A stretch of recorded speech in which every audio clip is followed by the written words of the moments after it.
The International Monetary Fund, IMF, on Wednesday said that Nigeria still remained a destination for investors.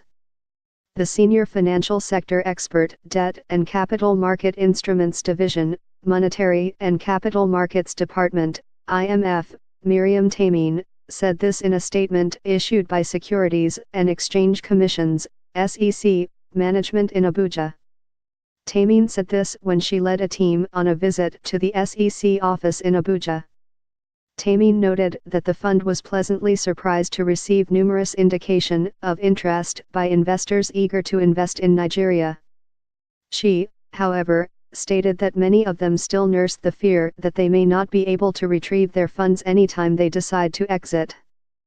She urged monetary and regulatory authorities in Nigeria to roll out policies that would bring down the inflation rate in the country as well as increase access to domestic funds. This, Tamim noted, would ensure that the economy attained further growth in 2018.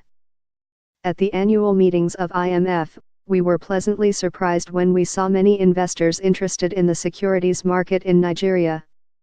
A lot of people thought that Nigeria is still investors' destination. The main concerns most of them had was the fear that they may not be able to take out their money anytime they want to, hence they are being very watchful.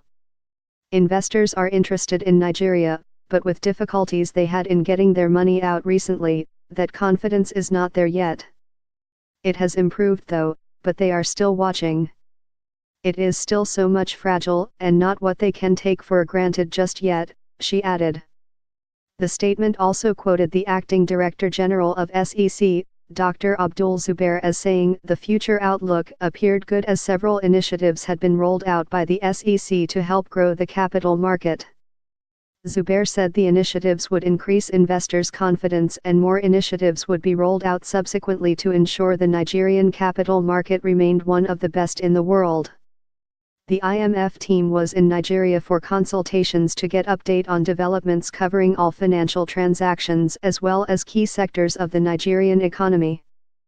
The report of their consultations is expected to be presented to the IMF board in February 2018.